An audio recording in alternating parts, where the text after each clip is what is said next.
ദൈവത്തിന് മഹത്വം ഉണ്ടാകട്ടെ. ദൈവത്തിൻ്റെ വചനങ്ങളിപ്പോൾ എന്നിൽ കൂടി കേട്ടുകൊണ്ടിരിക്കുന്ന എൻ്റെ എല്ലാ സഹോദരങ്ങളെയും എൻ്റെ ദൈവം നിങ്ങളെ ധാരാളമായി അനുഗ്രഹിക്കട്ടെ, സഹായിക്കട്ടെ എന്ന് പ്രാർത്ഥിക്കുക. ഇന്ന് ഞാൻ നിങ്ങളോട് സംസാരിക്കാൻ ആഗ്രഹിക്കുന്ന ഒരു വേദഭാഗം സങ്കീർത്തന പുസ്തകം 109 അധ്യായം അതിൻ്റെ 1 വാക്യത്തിൽ ദാവീദ് ദൈവത്തോട് അപേക്ഷിക്കുന്ന ഒരു വാക്ക് നമുക്കവിടെ കാണാൻ സാധിക്കും. അതിൻ്റെ 1 വാക്യത്തിൽ ഇപ്രകാരം വായിക്കുന്നു: എൻ്റെ പുകഴ്ചയായ ദൈവമേ, മൗനമായിരിക്കരുതേ.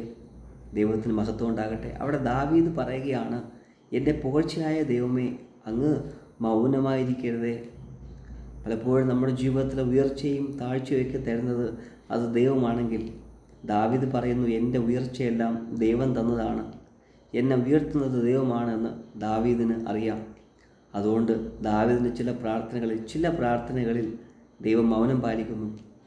അതുകൊണ്ടാണ് ദാവീദ് പറയുന്നത്, ദൈവമേ, എൻ്റെ പ്രാർത്ഥനയ്ക്ക് മൗനമായിരിക്കരുതേ. ദൈവത്തിന് മഹത്വം ഉണ്ടാകട്ടെ.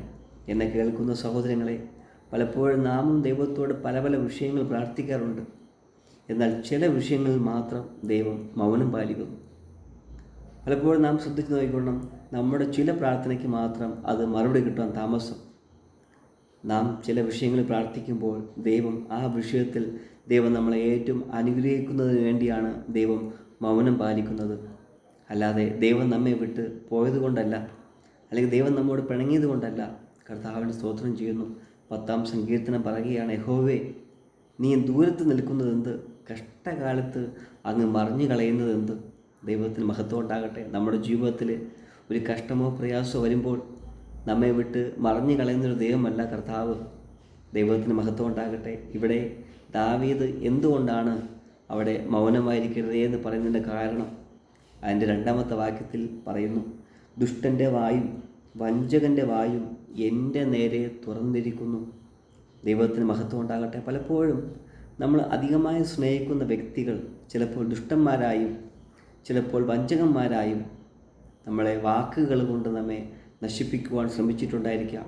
ദൈവത്തിന് മഹത്വം ഉണ്ടാകട്ടെ. അവിടെ വായിക്കുന്നു, ഫോഷ്കുള്ള നാവുകൊണ്ട് അവർ എന്നോട് സംസാരിച്ചിരിക്കുന്നു. ദൈവത്തിന് മഹത്വം ഉണ്ടാകട്ടെ. ദൈവത്തിൻ്റെ വചനം ഇങ്ങനെ പറയുകയാണ്, ഞാൻ വിശ്വസിച്ചവനും എൻ്റെ അപ്പം തിന്നവനും എൻ്റെ പ്രാണസ്നേഹിതൻ പോലും എൻ്റെ നേരെ കുതികാൽ ഉയർത്തിയിരിക്കുന്നു. എന്ന് വെച്ചാൽ ദാവീദ് അധികമായി വിശ്വസിച്ച, ദാവീദ് സഹായിച്ച വ്യക്തികൾ പോലും ദാവീദിനെ പുറങ്കാല് കൊണ്ട് ചവിട്ടി പുറത്താക്കുന്നതായി നമുക്ക് കാണാൻ സാധിക്കുന്നു. പലപ്പോഴും നമ്മുടെ ജീവിതത്തിൽ അങ്ങനെയായിരിക്കാം. നമ്മൾ ഏറ്റവും കൂടുതൽ സ്നേഹിക്കുന്ന വ്യക്തികൾ, നമ്മളെ ഏറ്റവും കൂടുതൽ സഹായിക്കുന്ന വ്യക്തികളായിരിക്കാം പലപ്പോഴും നമ്മെ പരിഹസിക്കുന്നതും നമ്മെ ആക്ഷേപിക്കുന്നതും ഒക്കെ ചെയ്യുന്നത്. ദൈവത്തിന് മഹത്വം ഉണ്ടാകട്ടെ. എന്ന് വെച്ച് നാം ആരെയും സഹായിക്കരുതെന്നല്ല. ദൈവത്തിന് മഹത്വം ഉണ്ടാകട്ടെ. പലപ്പോഴും അവിടെ വായിക്കുന്നു, അതിൻ്റെ 3 വാക്യത്തിൽ വായിക്കുന്നു, അവർ ദോഷവാക്കുകൾ കൊണ്ട് എന്നെ വളഞ്ഞു. ദൈവത്തിന് മഹത്വം ഉണ്ടാകട്ടെ. കാരണം കൂടാതെ എന്നോട് പൊരുതിയിരിക്കുന്നു. ദൈവത്തിന് മഹത്വം ഉണ്ടാകട്ടെ. അവർ ദോഷവാക്കുകൾ കൊണ്ട്, പലപ്പോഴും നാം അറിയാത്ത പല കാര്യങ്ങളും നാം ചെയ്തു എന്ന് പറഞ്ഞുകൊണ്ട് നമ്മെ കള്ളനാക്കുന്ന ഒരുപാട് ആൾക്കാരെ നമുക്ക് കാണാൻ സാധിക്കുന്നു. പലപ്പോഴും നമ്മൾ തെറ്റ് ചെയ്തില്ലെങ്കിൽ പോലും നാം തെറ്റുകാരനായി വ്യക്തികൾ നമ്മളെ അങ്ങനെ ആക്കുന്നത് നമ്മുടെ ജീവിതത്തിൽ അനുഭവം ഉണ്ടായിട്ടുണ്ടോ? ദൈവത്തിന് മഹത്വം ഉണ്ടാകട്ടെ. 69 സങ്കീർത്തനം അതിൻ്റെ 4 വാക്യത്തിൽ ഇങ്ങനെ വായിക്കുന്നു, കാരണം കൂടാതെ എന്നെ പകയ്ക്കുന്നവർ എൻ്റെ തലയിലെ രോമത്തേക്കാൾ അധികം.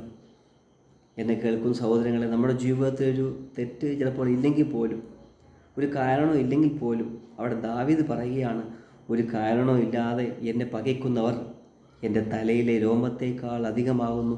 ദൈവത്തിന് മഹത്വം ഉണ്ടാവട്ടെ. ദൈവത്തിന് വചനം പറയുകയാണ്, ദാവീദ് പറയുകയാണ്, യഹോവേ, എൻ്റെ വൈരികൾ എത്ര പെരുകിയിരിക്കുന്നു, എന്നോട് എതിർക്കുന്നവർ അനേകരാകുന്നു. പലപ്പോഴും നാം ആർക്കും ഒരു തെറ്റിനും അല്ലെങ്കിൽ ആരെയും ദ്രോഹിക്കാൻ പോയില്ലെങ്കിൽ പോലും നമ്മോട് എതിർക്കുന്നത് 1-2 പേരല്ല, അനേക വ്യക്തികളായിരിക്കാം. ദൈവത്തിന് മഹത്വം ഉണ്ടാകട്ടെ. അവിടെ വായിക്കുന്നു, കാരണം കൂടാതെ എന്നെ പകയ്ക്കുന്നവർ എൻ്റെ തലയിലെ രോമത്തേക്കാൾ അധികമാകുന്നു.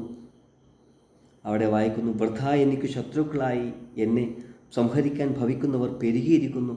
നമ്മളെ ഒന്ന് നശിപ്പിക്കുവാൻ, നമ്മളെ ഒന്ന് ഇല്ലാതാക്കുവാൻ കാരണം നോക്കി നടക്കുന്ന ഒരുപാട് വ്യക്തികൾ നമുക്ക് കാണാൻ സാധിക്കുമെന്ന് ദാവീദ് അവിടെ പറഞ്ഞിരിക്കുകയാണ്. ദൈവത്തിന് മഹത്വം ഉണ്ടാകട്ടെ. ആ സങ്കീർത്തനത്തിൻ്റെ 69 സങ്കീർത്തനം അതിൻ്റെ 7-ാമത്തെ വാക്യത്തിൽ വായിക്കുന്നു, നിന്റെ നിമിത്തം ഞാൻ നിന്ന വഹിച്ചു, ലജ്ജ എൻ്റെ മുഖത്തെ മൂടിയിരിക്കുന്നു. പലപ്പോഴും മറ്റുള്ളവർ നമ്മെ നിന്ദിക്കുകയും പരിഹസിക്കുകയും ശപിക്കുകയൊക്കെ ചെയ്യുന്ന അവസരങ്ങൾ അല്ലെങ്കിൽ പലവിധമാവുന്ന നമ്മുടെ ജീവിതത്തിൽ കടന്നു വന്നേക്കാം. പക്ഷേ ദൈവത്തിന് മഹത്വം ഉണ്ടാകട്ടെ. 109-ാം സങ്കീർത്തനം അതിൻ്റെ 17-ാമത്തെ വാക്യത്തിൽ വായിക്കുന്നു, ശാപം അവന് പ്രിയമായിരുന്നു. 18-ാം വാക്യം വായിക്കുന്നു, അവൻ വസ്ത്രം പോലെ ശാപം ധരിച്ചു. ദൈവത്തിന് മഹത്വം ഉണ്ടാകട്ടെ.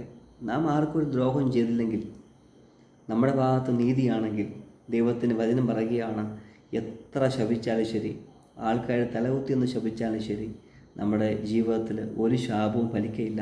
ദൈവത്തിന് മഹത്വം ഉണ്ടാകട്ടെ. അതുകൊണ്ടാണ് ദാവീദ് പറയുന്നത്, 4-ാം സങ്കീർത്തനം പറയുന്നു, എന്നെ നീതിയായ ദൈവമേ ഞാൻ വിളിക്കുമ്പോൾ ഉത്തരമരുളണമേ. ദാവീദിനറിയാം, നീതിയല്ലാത്ത ഒന്നും കർത്താവ് കേൾക്കുകയില്ല.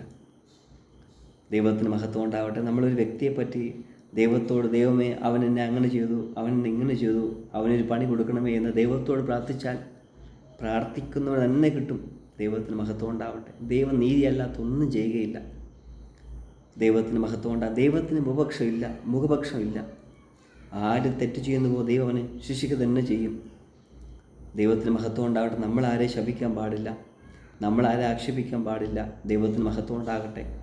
അവിടെ 109-ാം സങ്കീർത്തനത്തിൽ അവിടെ വായിക്കുന്നു, ദുഷ്ടൻ്റെ വായും വഞ്ചകൻ്റെ വായും എൻ്റെ നേരെ തുറന്നിരിക്കുന്നു.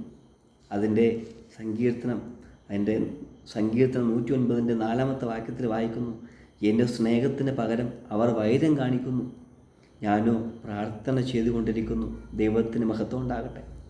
എത്ര മനോഹരമായ വചനം. പലപ്പോഴും നാം സ്നേഹിക്കുന്ന സ്നേഹം നമുക്ക് തരാതെ നമ്മോട് വൈരാഗ്യം കാണിക്കുന്ന ഒരുപാട് ആൾക്കാരെ കാണാൻ സാധിക്കുന്നു. പക്ഷേ അവിടെ ദൈവത്തിൻ്റെ വചനം ദാവീദ് പറയുകയാണ്, എനിക്ക് അതിന് പ്രതികാരം ചെയ്യാനില്ല.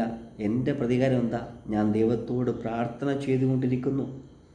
നന്മയ്ക്ക് പകരം തിന്മയും സ്നേഹത്തിന് പകരം ദോഷവും അവർ എന്നോട് കാണിച്ചിരിക്കുന്നു. പലപ്പോഴും നമ്മുടെ ജീവിതത്തിൽ, അല്ലെങ്കിൽ എന്നെ കേൾക്കുന്ന നിങ്ങളുടെ ജീവിതത്തിലെ ഒരു അനുഭവമായിരിക്കാം, നമ്മൾ പലപ്പോഴും നന്മ മറ്റുള്ളവർക്ക് ചെയ്ത് കാണും, പക്ഷെ നമുക്ക് ചെയ്യുന്നത് എന്താ? തിന്മയായിരിക്കാം. എന്ന് വെച്ച് നന്മ ചെയ്യരുതെന്നല്ല. ദൈവത്തിന് മഹത്വം ഉണ്ടാകട്ടെ. അതുകൊണ്ട് സഹോദരങ്ങളെ, നമ്മുടെ ജീവിതത്തിൽ കഷ്ടവും പ്രയാസവും ദുഃഖങ്ങളൊക്കെ നമ്മുടെ ജീവിതത്തിൽ കടന്നു വരും.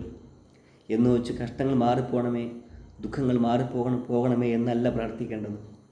ആ കഷ്ടതയിലും ആ പ്രയാസങ്ങളിലും നമുക്ക് എത്ര വൈരിയുണ്ടെങ്കിലും, നമുക്ക് എത്ര പ്രതികൂലം ഉണ്ടെങ്കിലും, ആ പ്രതികൂലത്തെ തരണം ചെയ്ത് മുന്നോട്ട് പോകുമ്പോഴാണ് നമ്മുടെ ജീവിതത്തിൽ ഏറ്റവും അനുഗ്രഹം ദൈവം നമുക്ക് തരുന്നത്. ഈ വചനങ്ങളാൽ ദൈവം നിങ്ങളെവരെയും അനുഗ്രഹിക്കട്ടെ, സഹായിക്കട്ടെ. ആമേൻ.